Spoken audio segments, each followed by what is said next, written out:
So tonight, we'll give a small class, Le'ilu Nishmat, in memory of David Chaim ben Yitzchak, the Neshama Shehav an Aliyah.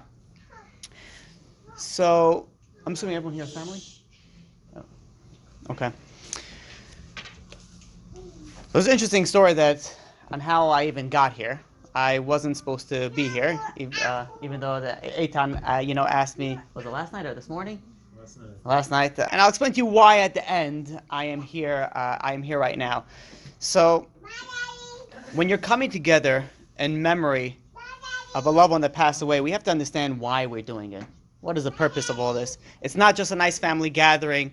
Unfortunately, this is how the secular world thinks. So we all come together and we speak about the deceased, and like that we're still connected. There's a lot more to do that in Judaism. So now there was a story about twins. These twins were in the womb, and they were conversing. They were talking with each other.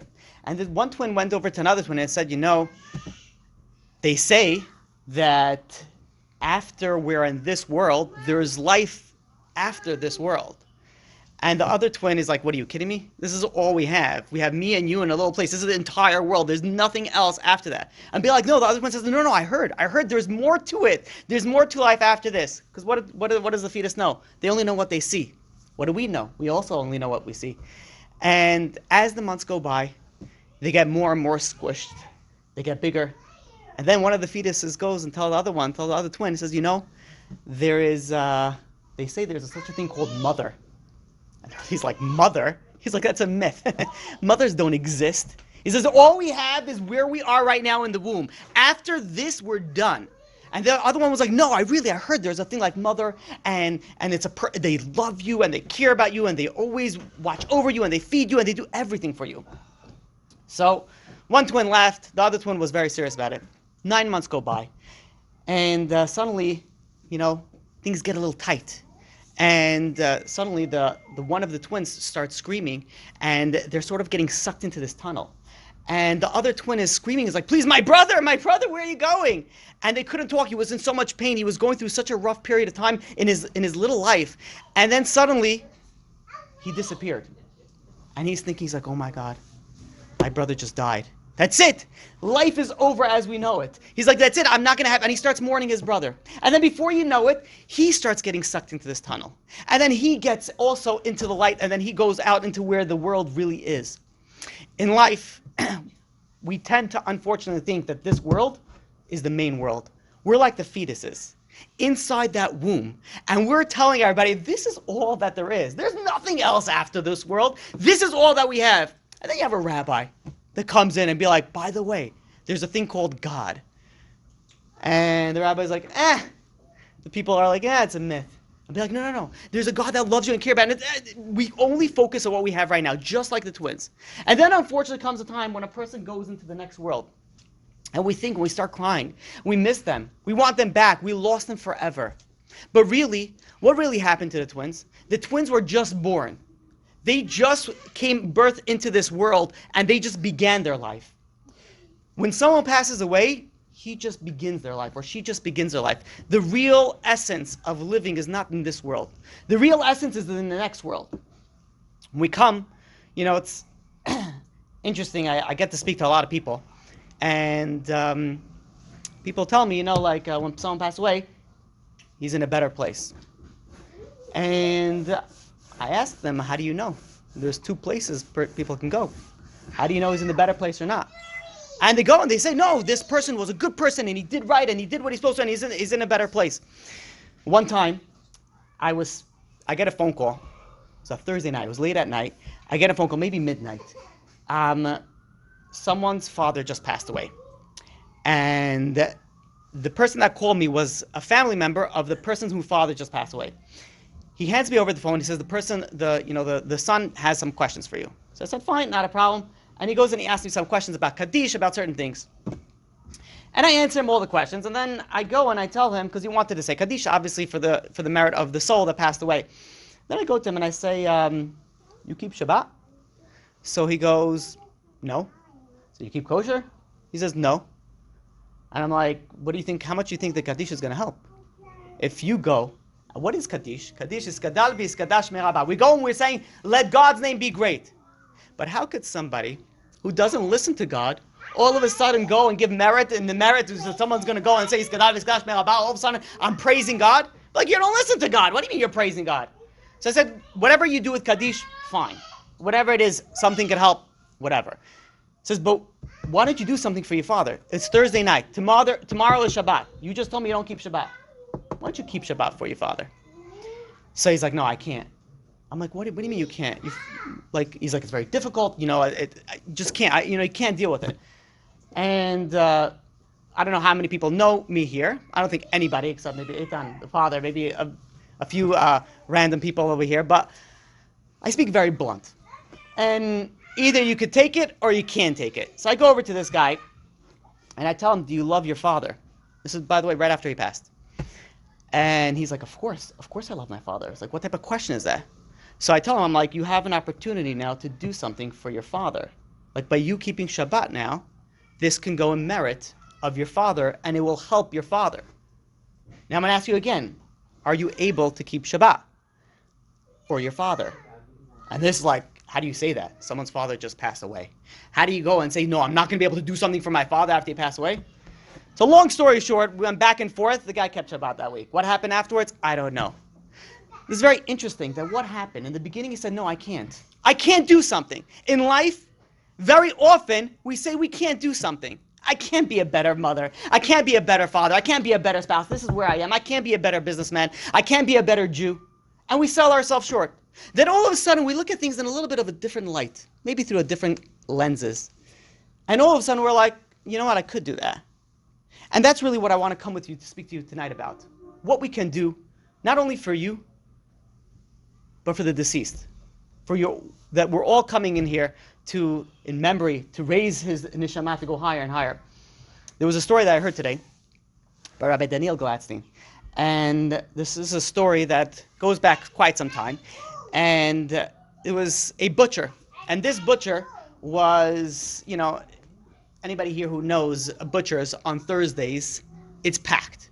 Whereas the Jews are all going there, they're buying the meat, and they're buying everything they need for Shabbat. So it was going crazy. And then all of a sudden there was a doctor. They'll call him an atheistic doctor. He was walking past by this butcher shop, and as he's walking by, he sees the butcher shop filled with people. All the Jews are buying the meat for Shabbat. And he goes over and he hears through the door, the butcher is telling people, Yalla, chalas, get out everybody. It's time for me to go. If you need it, then come tomorrow. If you really need it desperately, then come to me in an hour, but I got to close the store. And the doctor was like, what? He's like, your store is full, it's packed. Like, what's going on? And it really bothered him. And he went over to the butcher, and he says, I don't understand. You're kicking everybody out. Your store is full. This is your panasah. This is where you make money. This is how you feed your children. Why are you kicking people out? So the butcher goes over to him and says, listen, he says, it's time to pray mincha. He says, and I need to learn a little bit.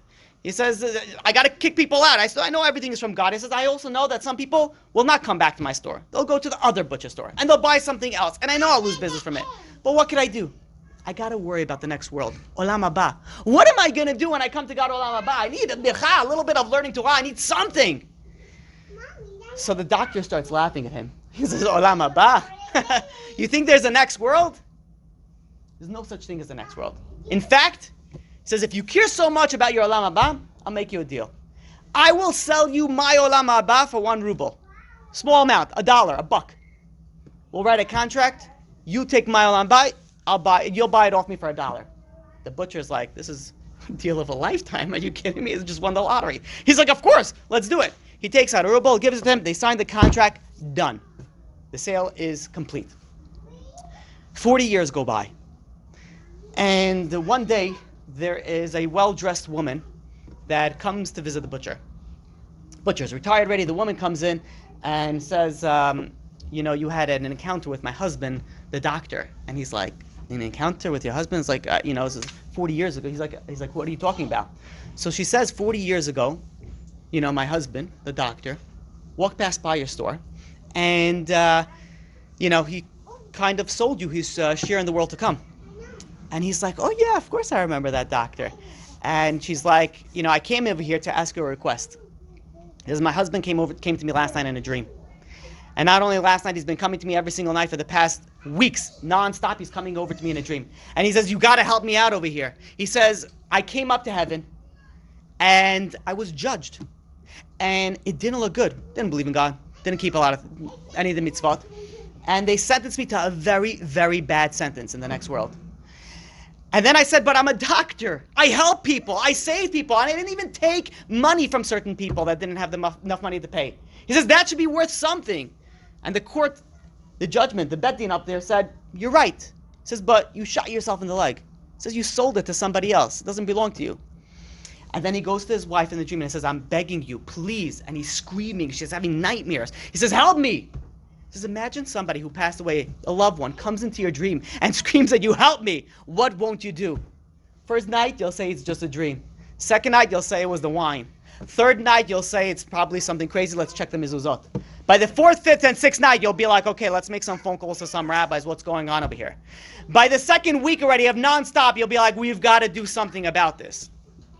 She goes over to the butcher and says, please, I'll pay you back the ruble, the dollar, and let's exchange that back. So the butcher goes and he says, listen, I'm a simple butcher. I live my life working. I'm a simple person. He says, I don't know what I'm going to have in the next world. But you're telling me now that your husband, what I just purchased at Olam Ba, he has a share over there that it's worth something because he saved people? You think I'm going to sell that back to you for $1? He says, no, I'm keeping this. I gotta think about me for the afterlife. What am I going to do? So the woman decides to go to the rabbi, the Dvaz. And the rabbi took this very seriously. He says, tomorrow, you and the butcher come to me for a court case. We're going to settle this. By the next day, the whole town heard about this. The rabbi is taking the dream and the next world, the whole crowd. There's a huge crowd that comes into the synagogue to see how the rabbi is going to judge this case. The rabbi goes and he listens to the woman. And then he listens to the butcher. And then he says, I need 30 minutes to contemplate this, understand this, refer to the Sfarim HaKadoshim, and then we'll wait over here. 30 minutes, I'm going to come out. I'm going to give you my psak, which is my judgment. 30 minutes later, he comes out, and he says, I have 3 parts to the judgment. Number one, the sale is nullified. It's null and void. And everybody was like, oh, at least the doctor got something. He says, what? He says, why is it null and void? He says, because you can't sell something that's not tangible. He gives an example as follows. Let's say there was somebody who was hired to cut wood in the forest. And for a week he's cutting wood in the forest. His payment was $500 at the end of that week. Now, after he finishes work, he's out in the field. He's in the forest. He's got fresh air. He's doing exercise. He's working out his muscles. He's getting healthier. And at the end of the week, he gets paid. And the guy who's paying him says, listen, I owe somebody $500. Do me a favor. Instead of me taking the money, just pay him back. So he says, fine, not a problem. I'll take the money and I'll pay him. Doesn't matter, whoever I'm paying. And then the guy goes and says, you know what? Somebody else is not feeling well. And he's sick. He needs good air. He needs exercise. I just did a week's worth of good air and exercise. Do me a favor. Give that to him as well. The guy starts laughing. He's like, are you kidding me? How am I going to give that? He says, I can't give that. That's not something tangible. That's not something that you can pass it over. So says the rabbi, you cannot sell something that's not tangible. That's olam haba, that it's in the next world. You cannot sell it. Sale is null and nullified. Is void. He says, but the woman started looking a little better. But then he says, wait. He says, but your husband has no share in this. And she's like, why? You just said the sale is nullified. The sale is void. What happened? How come he doesn't get it back? The way that it works is that if you regret something that you did, it removes, you don't get reward for that. And it goes the same way for the punishment. We know that there's something called tshuva, repentance. That if you did something bad, part of the repentance is that you regret it. Once you regret it, and you follow the other 2 steps, meaning confess it to God, you say, I'm not going to do it anymore. You follow the process of tshuva, it gets erased. Same thing goes if you do a mitzvah. If you go and you do a good deed, you came to a Torah class by mistake. I don't even know if you guys knew that there was a Torah class today. All right? You came, and then you'd be like, wow, this guy's rambling on for, X amount of minutes, however long we end up speaking. And be like, wow, what a waste of time. And guess what? You regret it. You lost all the merit that you got for coming to the class. So the rabbi goes over to the woman. He says, this guy, he regretted everything. He sold Olam Haba. He had absolutely no value for Olam Haba. Somebody who has no value for the next world has no part in the next world. But then he goes, there's my third part in this judgment. And that is as follows. Because of this court case, look at how many people came in and they heard the dreams and they heard this side. All of a sudden, people start speaking about, wait a minute, Olam Haba, what's going to be in Olam Haba? What's going to be for me in Olam Haba? And they start contemplating it. Think about it, most Jews, religious Jews, Jews that keep the 613 mitzvot, how often do they think about Olam Haba? How often? It's a concept that's very hard to realize. But all of a sudden now, said the rabbi, people understand that it's something real. This person came in a dream numerous times to his wife to beg to help him, to save him, meaning that there's something real in the next world. There's something true that's going on over there. That merit that he has, the Kiddush Hashem, the sanctifying of God's name, that nobody could take away from him. And that merit will help him in the next world. When we go, someone passes away, the family, especially the people that are close, they cry. What is the reason that they cry? What is the purpose of the tears? One of the reasons is, even though it's a little bit subconscious, it's because we cry for that person. That person doesn't have anymore the opportunity to do anything good, any mitzvot. That's it, the case is closed. The second that you're dead, that's it. It's not like you get there, the joke that I say when I deal pretty often with atheists. And someone once told me, it's my brother-in-law, I'll tell you what, my brother-in-law once told me, and he goes and he says, I would love to see what happens when an atheist gets up to heaven. I just want to witness that. Like a strong atheist, all of a sudden, just like you picture it, all of a sudden, he dies. And then he gets up to heaven, and it's not like black that he thought, and he's like, huh? I guess I was wrong. And be like, well, hey, you were wrong. Yeah, don't worry about it. Why don't you come upstairs? It doesn't work that way. Like when you do something in this world, you have the ability to do something in this world. When you leave this world, you do not have any more ability to do anything. It's game over. There's nothing to discuss. And that's a scary thought to think of. Today, my daughter was watching a bar mitzvah video of my younger brother on the computer. She was watching a bar mitzvah video of my younger brother, which was 17 years ago. And as I was walking past by, it was the part where everyone's dancing in a circle around the bar mitzvah boy. And I'm looking at it, and I'm like, wait a minute. I'm like, this person's not alive anymore. This person's not alive anymore. This person's very sick. This person, I'm like, how old am I? 17 years ago, that's the difference. 17 years ago, and I'm thinking, how many people are not here anymore? Some of them were very young. Some of them were very, very young, and they're not here anymore. And that makes us think, when we come to these types of events, it should make you think, how long do you have in this world? Unfortunately, the deceased, and I heard many good things about him, which we'll see if we'll have time to go and discuss, he passed away at a very young age. Imagine how different he would have lived his life if he knew, what was it, 52? Yeah. Imagine how different he would live his life if he knew he had 52 years in this world. Imagine how we would live our life if we would know how long we have left here, and no one knows. Wouldn't that make you start thinking, what am I doing with my life? Our main focus, living in America, is working, vacations, got to spend some time with family. But where's religion? What are you going to do? What are you going to have in the next world? You have to make sure that you're not going to be that person that goes and has to cry to your children, grandchildren, or a spouse and says, please help me. But all's not over. Not for the deceased, and not for us. I want to show you something amazing. Amazing what can be done. We know in Rosh Hashanah just passed, it says the book of the dead and the book of the living are open in front of God. Now we know why the book of the living is open, because the living need to get judged. Why do the dead get judged? Somebody that's dead for 500 years still gets judged. Why? What can possibly have done in the past 500 years? Nothing. He's sitting in the ground. Couldn't do anything. It's something very, very important. That this person left behind friends, family, relatives, children. If he influenced these people to do something good, he gets a reward for that. If he influenced people to do something bad, he gets punished for that. So every year we get judged again, depending on our residual effects in this world. That's a crazy thought. That we have an impact not only on ourselves, but on others for future, to who knows how long. For generations to come.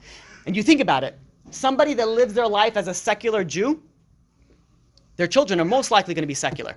Somebody that sends their kids to public school, I deal a lot with that environment, and I've asked them. There's a public school in Brooklyn. There's 1,000 kids per grade. And I asked them, what is the percentage of Jewish people in that grade? They said about 20%. So 200 people per grade that are Jewish. And I asked them, how many of those end up being religious? And I asked people that are in the public school, left the public school. They said maybe 2 or 3. Maybe. My year, there was 1, they tell me. You know the percentage? So you send your kids to public school, so it's a lost cause, most likely. Very, very slight chance. And what's going to happen when you pass away? And they're not going to... Why should they be religious? Why? They grew up with Stephanie, and they grew up with Christine, and they grew up with Jose. Why should they change anything? This is what you taught them. And for generation and generation to come, their children are not going to be religious, and their children are not going to be religious, and their children... And who is that? Unfortunately, it's on you. But let's say you go and you say, you know what? No, I'm going to take my children out and put them in yeshivot. And all of a sudden they become religious. And what happens to that after 120? In the next world?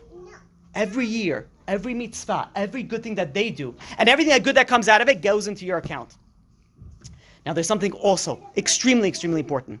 The deceased that passed away, we have the ability to send him gifts, to send him presents. Now I'm going to ask you, if by a raise of hands, it's got a little awkward in here, right? Mommy? How many people love the deceased? Well, maybe you should do it the other way. How many people did not love the deceased? Okay. You know, some people raise their hands for both of them. They never know what's the right answer. They love, they hate that. If I were to tell you were able to do something now to give him a present, would you do it? By raise of hands, how many would do it? Oh, very good. Some of you are not sure. Well, we have the ability to send him a gift. Not one, but numerous gifts. When you go and you decide to do something in the merit of this relative, and you decide, let's say, your Shabbat observance is not really a good Shabbat observance, and you decide this Shabbat, I'm keeping it in merit of the deceased. What was the name again? David Ben Yitzhak? That's it? I don't know. You decide before you do Shabbat, you say, I'm keeping Shabbat now, that it should be a merit for David Ben Yitzhak. Guess what? David, your uncle, your relative, he is going to get a gift this coming Shabbat. Let's say you decide that you're going to go and you're going to eat now dinner and you're going to make a bracha. You don't want to know why we do these types of gathering? First of all, for the Shiur Torah. This Shiur Torah goes in his merit. Anything positive that comes out of this Shiur Torah goes in his merit. But even more importantly, you go and you're going to go make blessings. Now, if you're going to go and you're just going to eat the food without any blessings, chalas, you wasted it. Wasted the money, wasted the time while you're here. But you go and you make a blessing right now on food, and you say this is in merit for David Ben Yitzhak. All of a sudden, he's getting gifts. He's getting presents. Now, from what I understand, David did a tremendous amount of good. And I'm sure some of you benefited from that good. You have the ability to pay him back right now. You have the ability to do something for him. Now, I'm going to repeat it again. If you love your uncle, your relative, then you will do something. And if you don't, then what can I tell you? Sometimes it's harsh, but I'll tell you why I came here tonight. I was not supposed to come here tonight. In fact, I was not really able to make it tonight. But I was speaking to Eitan, and I asked him a question. The final question that I asked him when I decided I'm going to come, I said, is the rabbi of the synagogue going to speak if I don't come? And he said, no. He says, no one else is going to, if I don't speak, no one else is speaking. So I said, how could I pass up that opportunity? There's a person by the name of David Ben Yitzhak who passed away 10 years ago. And he's not going to have a merit. So I decided 3 hours of my day I'm giving to David Ben Yitzhak. So I'm giving him my present right now. And I never met him. But he's a Jew, and a Jew deserves a present. So I'm giving him a present. Now what I'm going to ask each and every single one of you, not personally, but just over here, what present are you going to give your uncle? You have the ability to help him. Don't wait. The widow is sitting there and crying, please help my husband. There's so much that you can do. The saying goes, it ain't over till it's over, which is true. It's over. But in Judaism, you still have one more last straw. And it's something very interesting. I asked Eitan, can you tell me a little bit about the deceased? Tell me, what about, give me some information about it. And he told me 3 things. And these 3 things I want to share with you, and I'm sure you're familiar with it. Number 1, he told me he used to help people financially, and no one knew about it. He used to help people financially. He helped the rabbis. He helped people that couldn't afford things. He used to help them. Because he cared about another person. He cared about another Jew.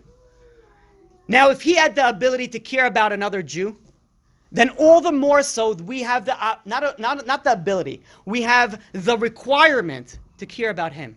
Someone that does for others, we have to also do for him. He can no longer do for himself, but we can. We can do something. So in merit of him giving everything, and maybe people in this room benefit from that somehow, use this opportunity to give him something back. Do something in his merit. The bigger, the harder, the more difficult it is that you're doing something for him, for God, the greater the present.